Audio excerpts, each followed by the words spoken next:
Hey everybody, my name is Brittany. In this video, I'm going to talk about Percy Jackson, Sea of Monsters. I must preface this video by saying it's been at least a month since I finished this book. I started reading it on Christmas Eve and I finished it within December.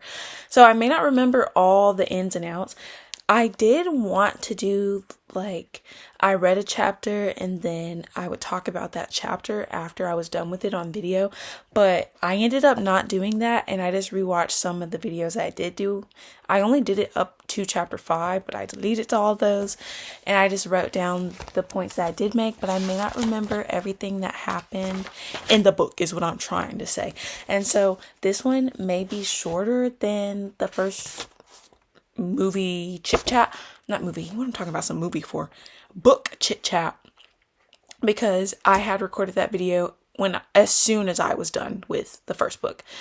So what I wrote down was in chapter 1, like I said, at that point, season 2 on Disney Plus was not through yet, and now it's completed, so I can compare the fullness of season 2 to the fullness of the second book to see what they changed and how things were executed versus when I had originally started recording. So for chapter 1, I said I liked how in the show Sally was like, I had a dream too, versus the book she was saying, Chiron told me it may not be safe to do whatever was going on. And I also said I liked how in chapter 1, and usually I can appreciate when a book series does this. I hadn't grown up reading a lot of series that follow a sort of continuity, but I do like, let's say this is the first book you're ever reading out of the whole series, and for some reason you didn't get to Lightning Thief, you still understand who the characters are. You still get a feel for the things that happened in the first book and how scratching all the other words, basically you get a lay of the land real good, And I did say that I like that. On to chapter 2. I'm only going to be able to do this for maybe up to chapter 4. I said, this is when the infamous dodgeball scene occurs. I say infamous because on Twitter, Reddit, whatever, every now and then you'll get a little book purist in there and they'll say, oh, I hated how the show didn't include the dodgeball scene. And I was anticipating this because I was like, what exactly is the dodgeball scene? I can understand why people would like to see that, like the less draconian. I'm like Percy, I'm gonna mess up some of these entity names, some of these, I don't know what they are. Are they demigods? Like I said, I'm a casual enjoyer. I just got on this train last year. I think the Lastragonians. I don't know. Y'all know what I'm trying to say. I should be correct with it, but I'm just having a good, funny, silly little mood of a time. I can understand why people would want to see it, but thinking about it logistically, how would they pull that off? We would have to establish the fact that Percy had been in a boarding school for a while. Not only that he was interacting with these people and finally the mist revealed that there were these ops, and that they were playing dodgeball and the whole gym got blown up and this led to the race to camp. I feel like that would be hard to execute through a video or a TV show in the way of how it was written on paper, because how it is written to, stir up your imagination. But looking at the foundations of how the first season was to now, it would kind of be like, And also, I did say in the book, Percy had a picture of Annabeth that I think she had sent to him, and he had it maybe in a journal or something. Like I said, I'm trying to remember from months ago. One thing y'all should know about me is I remember little details here and there, but over time, like, it's gone for real. And so I'm having to really think about certain things. And I found it weird that one of the bullies took the photo and ate it. He saw Percy admiring his friend and he ate the photo. I beg your finest pardon. That's just gross and weird. I didn't know about that, but also reading chapter 2, I started getting emotional reading about Tyson because the show, they were saying, oh, Sally found him. And that was like really nice. That isn't Sally's character to do all those things. But in the book, they were like, oh, the school kind of adopted him off the streets to make themselves feel better. But the streets were really hard and he was getting beat up on. And I was just like, oh my gosh. And then he goes to school and he's bigger than all the other kids. And he's also established to be like emotional. And they see this in him and they're targeting him because of it. And it just hurt my heart so bad. And I don't remember if I said I shed a tear or if I was on the burst of it. Percy blew up the gym, they say. I understand that we established this, like these character traits of what demigods, like what they attract. Rebellion, they have ADHD or dyslexia, and trouble is drawn to them and this and that. But really thinking about it, do you think that a kid, and I understand it's just a book, hold on, Percy Jackson would just blow up the whole gym? I do remember this one thing in the beginning. I don't know if it was either the chapter or like the last chapter where they were in the chemistry lab and there was like this orange smoke thing going on. So maybe people was like, oh, well, he was doing that thing in the chemistry lab. I don't know.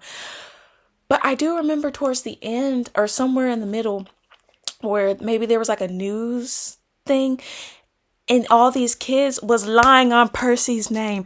I understand the mist, I do. But just hearing like the injustice happening was grinding my gears a little bit. I'm like, that's not what happened. I understand the mist, you guys. But at the same time, I guess it just really goes into the idea of like, girl, people will see what they want to see. And what they believe was that Percy really blew up that whole gym, like, over some bullies.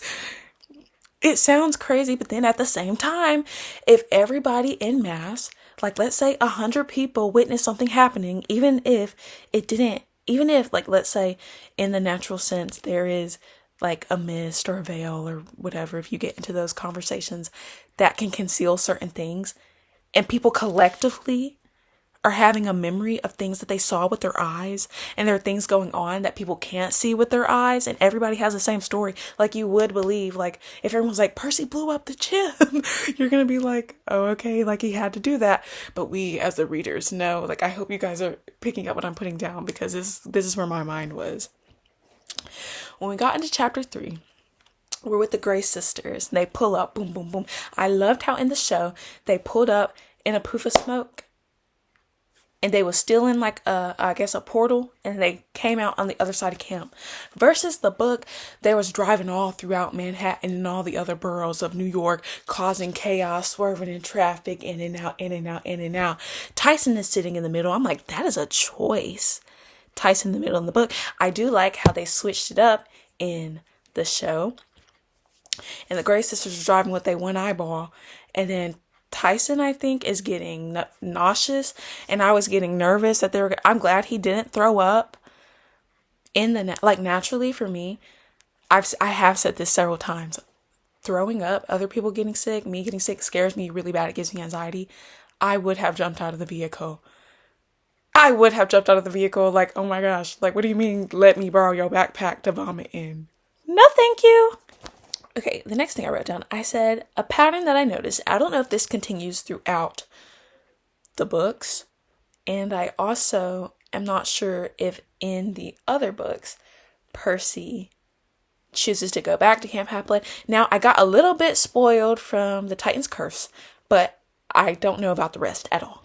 scrolling on Twitter. Like, I need to get up on the books. I'm reading it. I read the first chapter of the third book. I need to get into it so I could, release the videos, be caught up so I could finally join the conversations.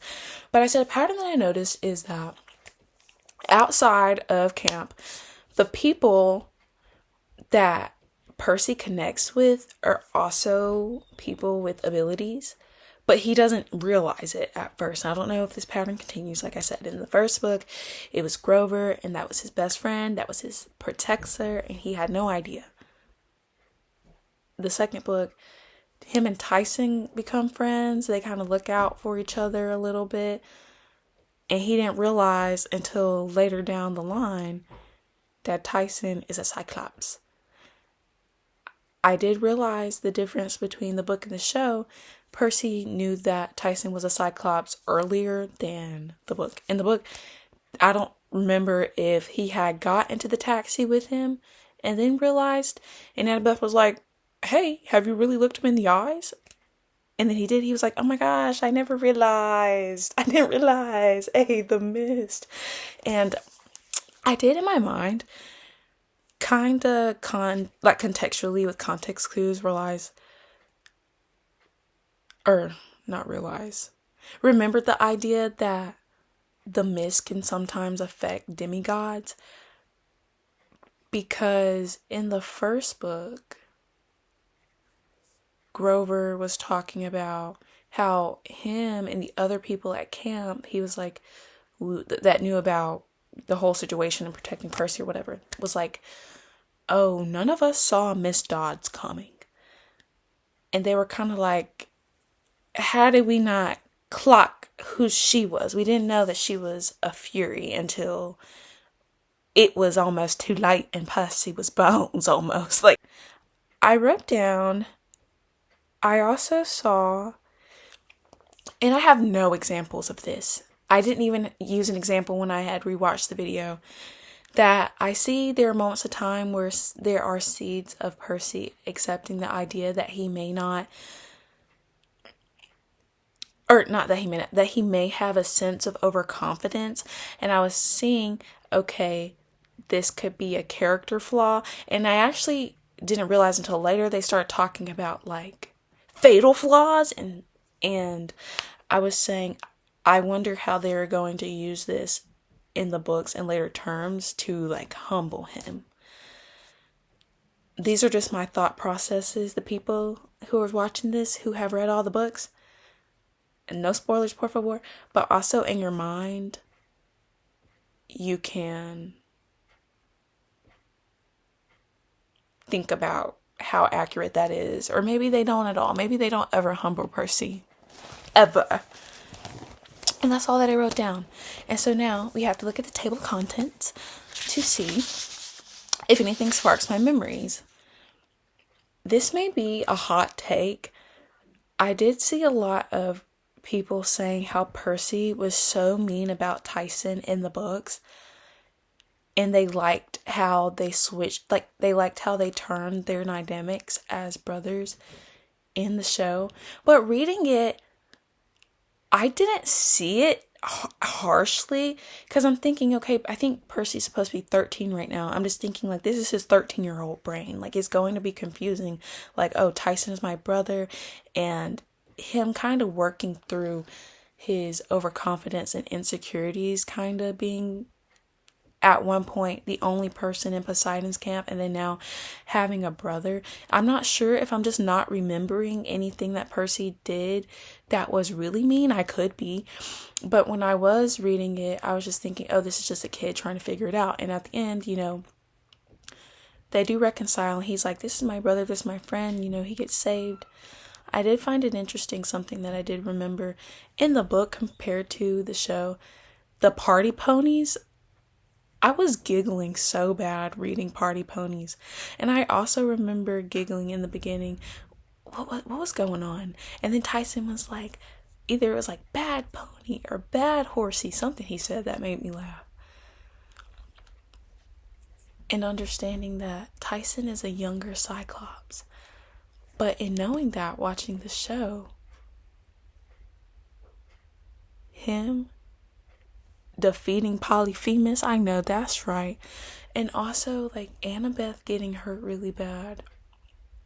I knew that was going to happen, but y'all, reading the book, I'm jumping all over the place. It is what it is. Reading the book and then watching the show and seeing Luke pop up where he did not pop up in the book, I was looking at my sister. She hasn't read the books or anything like that. She knows I read the book, and she's coming at me. And in my house, my family, they don't care about spoilers, so they'll ask. But sometimes, like, a lot of the times I'll be like, I'm not going to tell you. But in that moment, I was like, I'm going to be so honest right now, because she was looking at me like, oh my gosh, what's going to happen? And I was like, I don't know. I was like, Luke did not show up at this point. Like, I don't know how we're going to get through this, because this is not what was going on.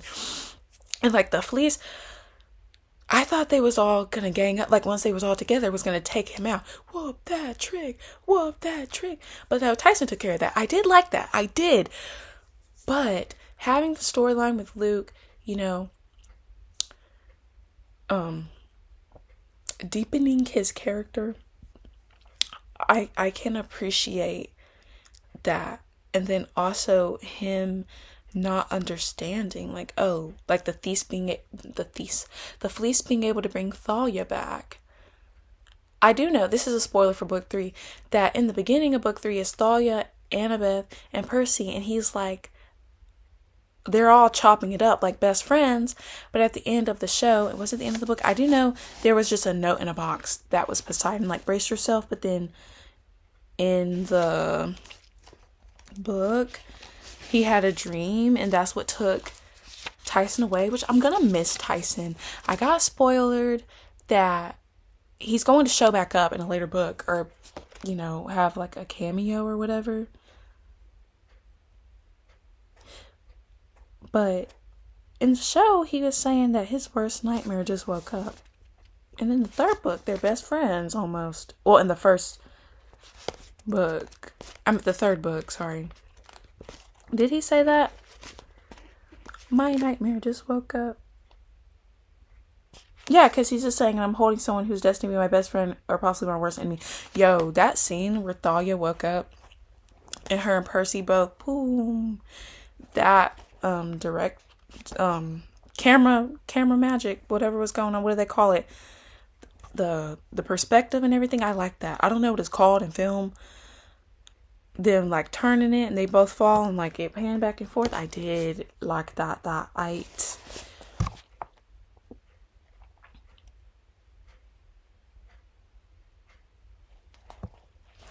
Also, I loved how in the show we got more of Clarisse. We got more of her story. We got more of how she views war and not wanting to have any of her soldiers left behind. They did switch it up, because in the book they were like Confederate soldier and these are the losers. I understand where he was going with that, but I was kind of like, that's funny. But also in the show they like switched it up and they were like, oh, just all the losers on the battlefield owe a debt to Ares. And so when she had got her crew and we had seen where they had to battle, I don't know, something's going on outside. You're looking at how to pronounce the name of this monster from Greek mythology, as well as how to say more names from Greek mythology that are not necessarily very clear. How do you go about pronouncing this one? Scylla. Thank you. Next. I think it's spelled like Charybdis. Charybdis or the Scylla. Or the Scylla. Charybdis or the Scylla. Okay, when they had to choose, I just think that episode was very powerful.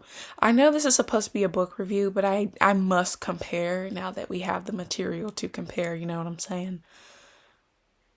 Where Clarisse was at, I forget what I have my boater's license. This is the gag. It's been so long. I don't know what part of the ship that she and Percy and Annabeth was in after they concocted their plan.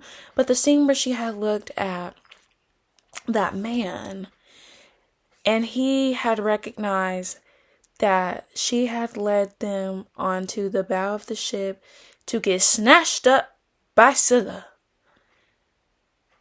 so that they could sneak their way through past Scylla and sail on to the sirens. And when she saw that look in his eye, she felt guilty.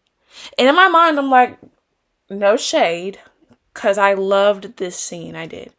And then the thing of winds is flying everywhere, and then Tyson's in the boiler room, and then Percy, doom, doom, doom, doom, and she swerves, and then we're in like a sea cyclone.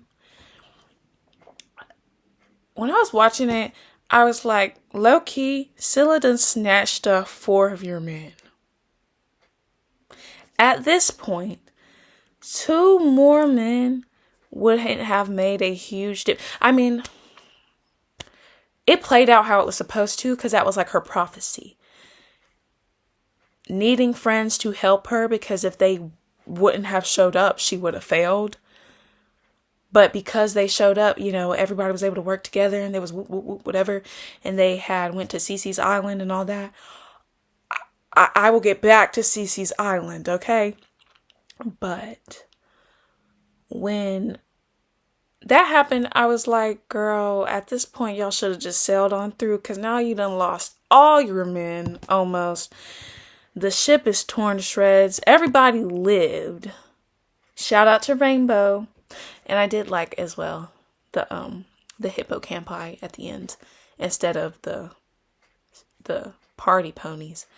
That was funny, but also I'm kind of glad we scrapped that.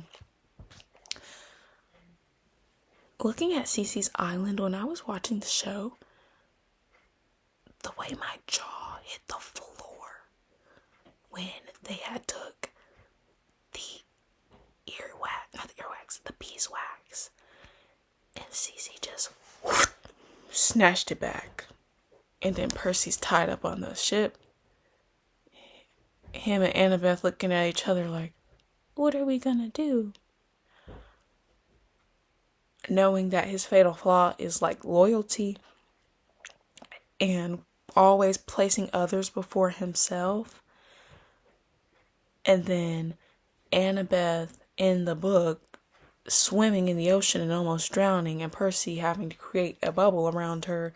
And also, I found it interesting how in the book, from my memory, Percy was able to see what Annabeth was seeing, or he was in the vision with her.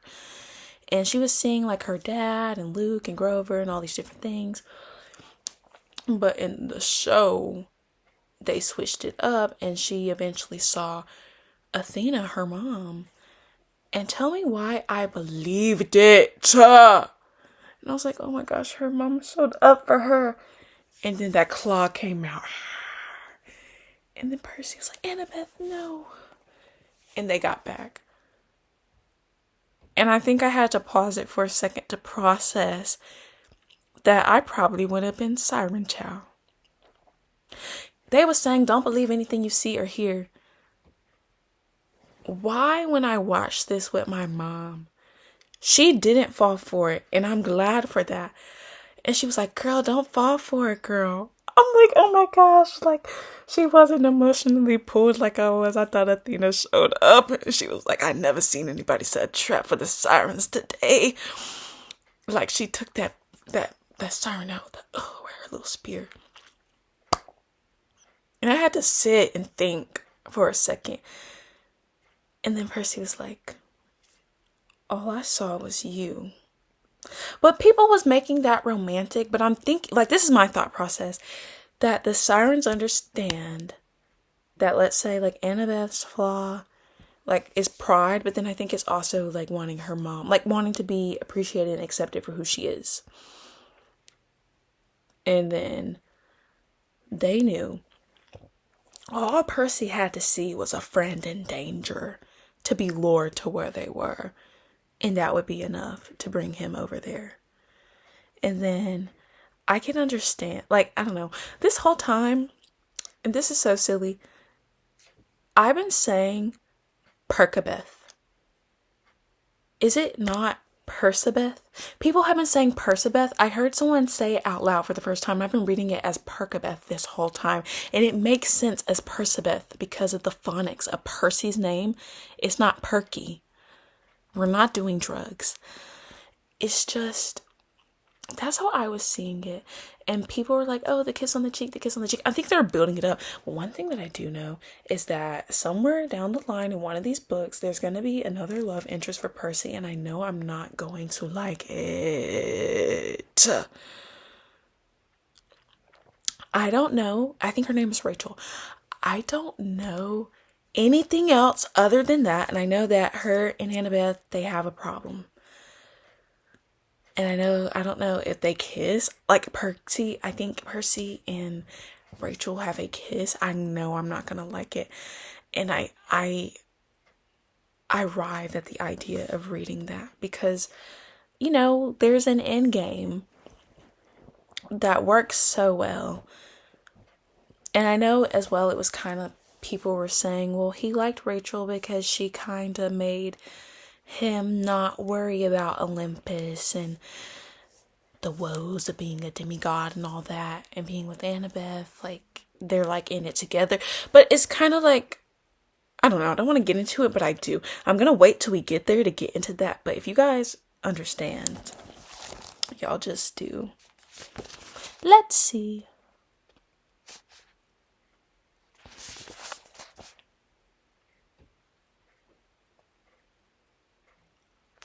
Oh, also, in the book, the chariot races at the end. I know I'm probably missing a lot of key elements, but if there's something y'all want my opinion on that y'all read in the book that I didn't talk about or I won't talk about, just leave it in the comments. Hey, what did you think about this? Or remember DDDD? And if I do, I'll get back to you. I do remember that Tyson was making this watch or something for Percy, and they did the chariot races at the end, like him and Annabeth. And watching the show, they did the chariot races in the beginning. I'm not sure, I don't quite remember. I think they did, and then the demon pigeons came. And the thing is, them playing Mariah Carey cracked me up with her whistle tones because they were like, oh, they hate high-pitched noises. But then I was also confused on why, what's that guy's name? The camp director that replaced Chiron. I forgot his name really quick. He was like, there was only one person who stepped up to the plate and da-da-da. He said Clarisse, and everybody was confused because I was like, wait, these demon pigeons would have been eating on everybody's flesh and pecking at their spinal cords if they wouldn't have played that funky music, white boy. Also, did Chris betray Clarisse in the book, or was that only in the show? Because they were like spies on the inside. I was not expecting that. I hated that so bad. Clarisse had the fleece and she was running back trying to get to the tree at the end. And there was this big final battle royale that I'm not 100% sure if this happened in the book. It could have. Like I said, it's been a while. We maybe just have to skip past, but I just read how Thalia's eyes were blue. Startlingly blue. Electric blue. I think casting is perfect still. Y'all book purists can cry about it, because this is how I see it. Even though Thalia's eyes are not blue in the series, they carry that same intensity that's described in the book. Her character is introduced and her eyes are fierce, they're powerful, they're striking, and I think that being conveyed is enough. People are like, oh, her eyes aren't blue though. Get a binky and a blanket. I don't know.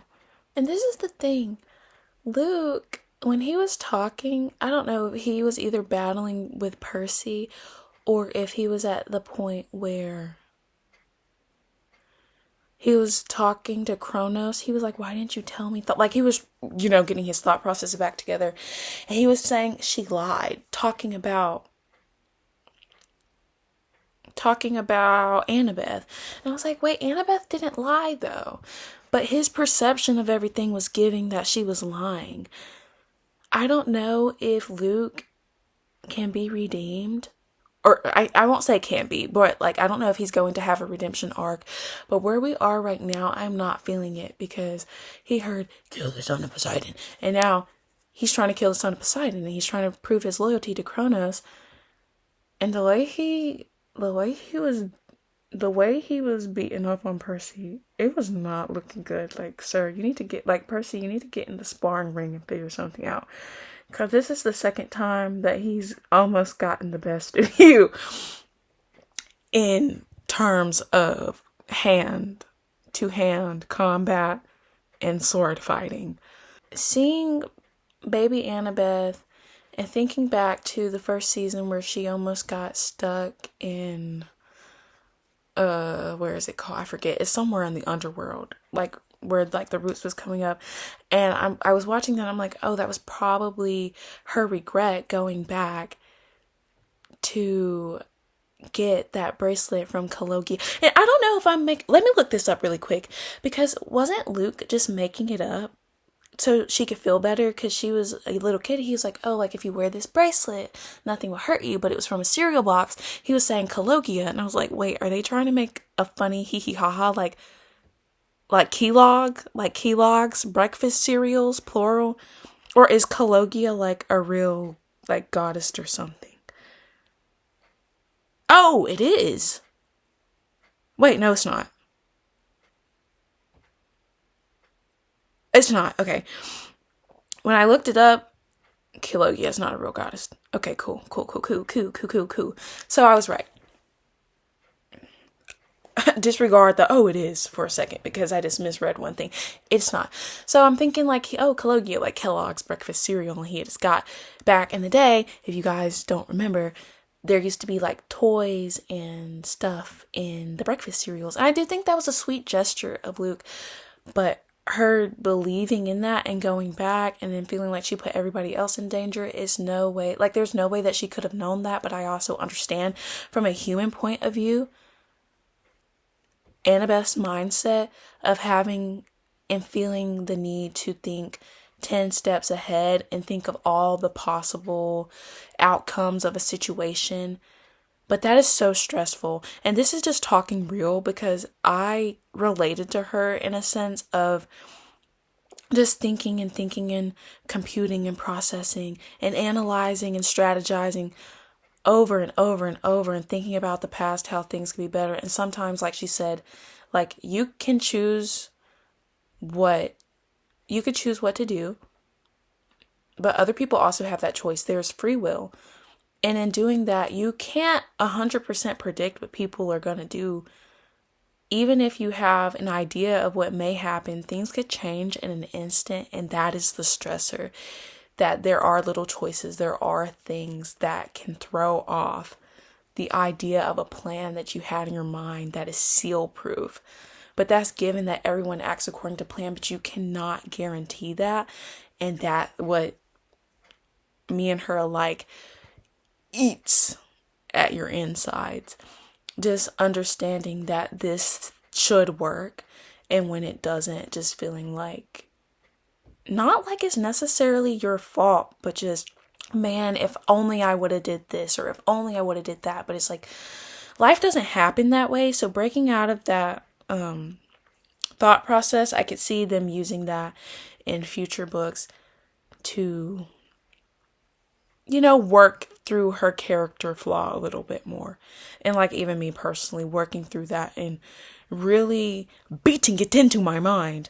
Like, hey, it's okay if things don't happen according to plan. Please do not feel like you could have done anything else different, even if you could have, to make outcomes turn out better than they did or turn out differently. Hopefully that makes sense. One thing that I think could have been conveyed more direct in the show was why Annabeth didn't like Cyclops, but they did. But also, I think if you didn't read the books, you may have a struggle picking up on it. Because in the book, it was a Cyclops. They mimicked like some voices and stuff and lured Annabeth out, I believe. And she went back and got, went into, I think, was it a forest? It was like a pop-up shop, something like a donut shop for monsters. And that got everybody in trouble versus like in the show that happened and she got kidnapped and they had to come and get her. And so she has a sort of trauma affiliations with Cyclops, and that's why she was apprehensive towards Tyson. And that's why her and Percy as well got into the argument, even though she wasn't open about that at the time in the book. Because reading the book, I was like, oh my gosh, why are they fighting? They fighting. When they was, because originally they were gonna do the chariots together. But then they got into a fight. And that did not happen. But in the show, she told her cabin sister, hey, I'm gonna need you to take the shot of Percy. And she was like, ain't you and Percy tight, girl? And she was like, yes, that's why I need you to do it. And then Tyson's like, is that why Annabeth said da-da-da? And then Percy got real upset. He was like, I need to leave. I gotta get out. I gotta go. And then he did. But see, it was all meant to happen though. He became an enemy to the camp, but he wasn't really an enemy to the camp. Really, all that had to happen for Clarisse to be set up to go on the quest and be successful.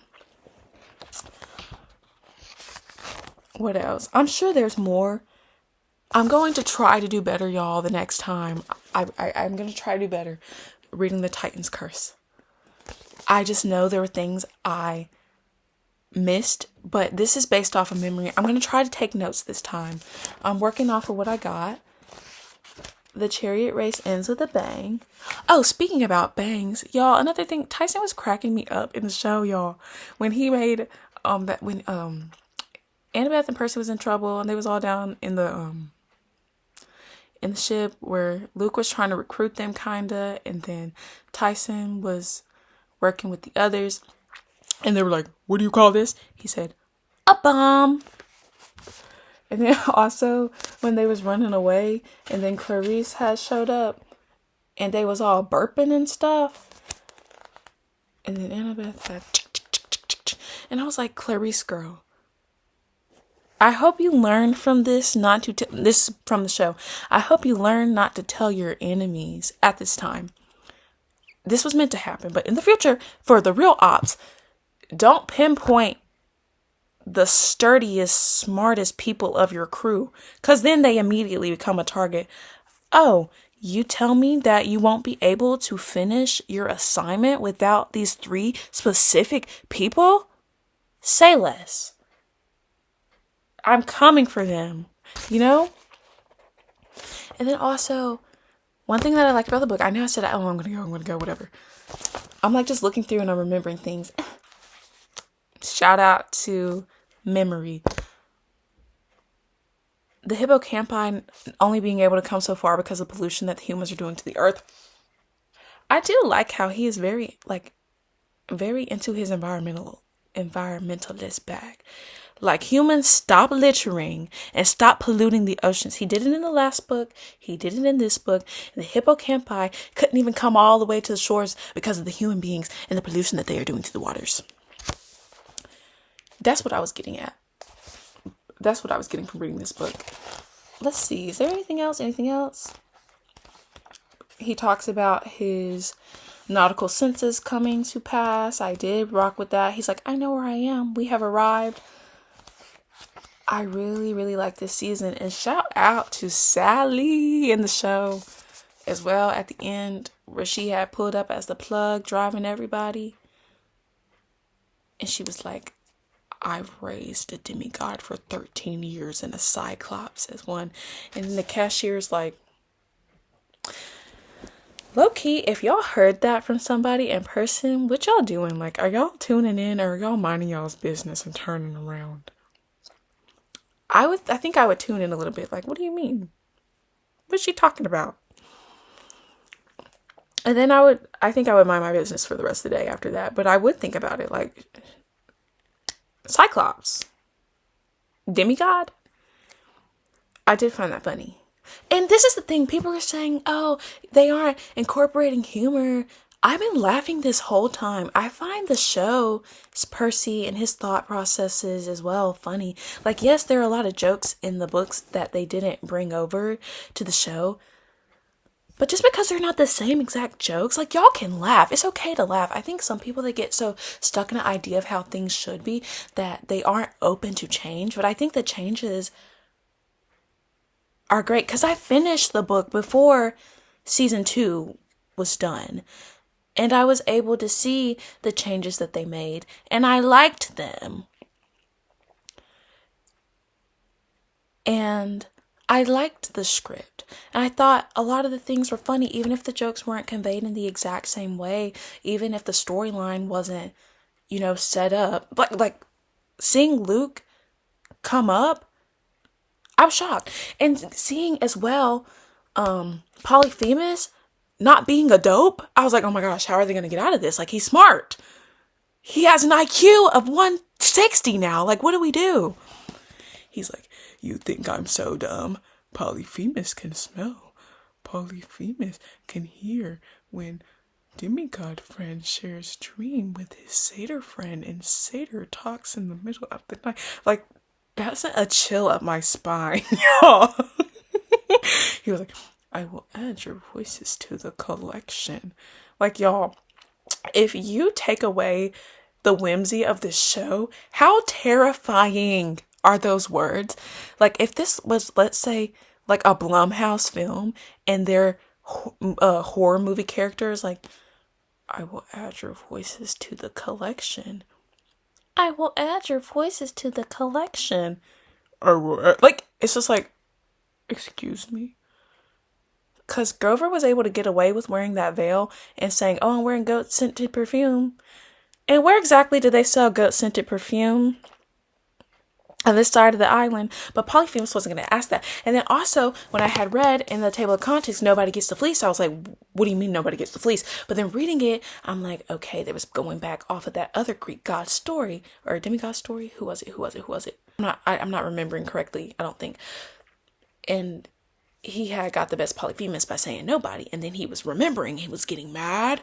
And I was like, oh, like, I see what they did there. Like, I understood what was going on after reading the chapter.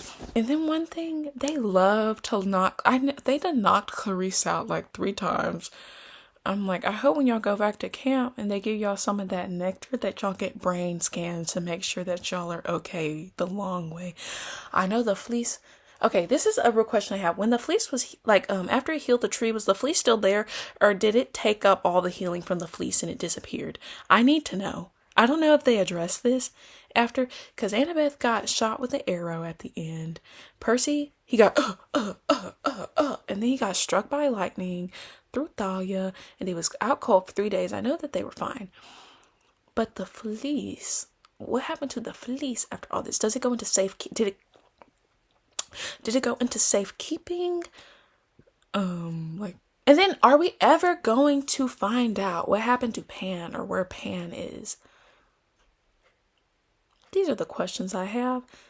Also, a big thing, Percy finding out bits and pieces of the prophecy and realizing, hey, this might be about me.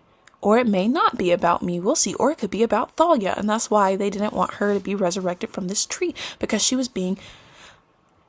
In the show, I don't know if this is true. I don't know if I should trust Chiron or not. Because some people are saying, when does Percy realize he can't trust Chiron? I'm not sure. Because they didn't want him to go on the quest. Because they didn't want him to be the one to decide whether or not Olympus stays or goes. But Thalia being in this tree and Chiron telling this big story, like, oh, I was sworn to lie by Zeus. And she said that she was never going to serve him. And I believe that. I do believe that Thalia would be the type to be like, I'm not going to become your weapon if that's what you want to use me as. Like, using me as a pawn to fight your battle. I don't want to do that. But I don't know if it happened exactly like that. Because, in a way, they were saying, oh, at first, it was to honor her bravery and her sacrifice for being willing to fight for her friends. I do believe that Thalia would have done that. But at the same time, could Thalia being turned into a tree was like a double-edged, like a, what do they call it? Like, you know, they compared the show to like two sides of a coin, but in my mind, the two sides of the coin being on one half, like let's say she was saying, I will never be a weapon, never, and like Zeus being like, as a punishment, turning her into a tree. But in that punishment, using the tree to protect the Camp Half-Blood, and then as well, at the same time, her being stuck in time, and that preserving her for the time when, let's say, the quest for the Golden Fleece comes back around. Because originally it was to save Grover, but then as well, like they had poisoned Thalia's tree. That's what I was getting to. They poisoned her. And if she would die, the barrier to the whole camp would go out. And if the barrier to the whole camp would go out, that would be big bad. If all of this was curated and Zeus knew, okay, this eventually will happen, maybe, possibly, and the fleece will be so powerful to bring Thalia back as a full human being instead of a tree, did he do that for those purposes, to have her in time for a while? I'm not sure if when she came back she did age to 16 slowly, or if she stayed the same age. I'm not sure, because when she was with Annabeth, she was like, you've grown, where's Luke, you know. But preserving her in a way from the wiles of being a demigod and one of the big three, like Poseidon, Zeus, Hades being one of the big three, and attracting more monsters than the average demigod. Because she was like, I don't really care about the opinions of other people. Like, what if it doesn't matter if I want, like, what if glory and all of the high esteem and praises from other people means nothing to me? You're trying to lure me in with bait I don't want. And so that's her mindset. And I rock with Thalia. Like, her character, how they're setting her up. I do know they say she joins Artemis's, maybe it's not Artemis, I'm not sure. Like the archers or something. I'm not sure what that means yet. But I'm wondering if that was Zeus's mindset. I'm not sure if that's exactly what happened, but I do know, or I do believe, that we're going to get the full truth, because I don't know if I should trust Chiron at this point, because I read a tweet that said, when does Percy realize that he can't trust him? And I'm like, oh my gosh, that means he's untrustworthy. Hide. We'll see. But that's what I wanted to talk about as well. And that's a huge, big thing. Percy finding out, like, that there may be a curse associated with the one who has to decide the fate of Olympus before he reaches the age of 16. And then I do know, or I do think, at a point in time, a flip in his brain goes, and he's saying, or he's thinking to himself, oh, I'm going to make sure it's about me. Yeah. Me surviving impossible odds. I'm going to make sure that the prophecy is about me. Y'all are waiting for somebody else to come. He is here, and it is I. That's all that I have to say for now. As I have said 4 times before, I'm sure there are other things to chat about. I can't remember them at the time. Best of love to everybody. Thank you for listening to me. Thank you for watching me. Thank you for being here with me. And I will be reading this in full next. See, I already have my bookmark. Oh, girl, not the pages bent up. No. And we'll be getting into this as soon as we can. But that was this.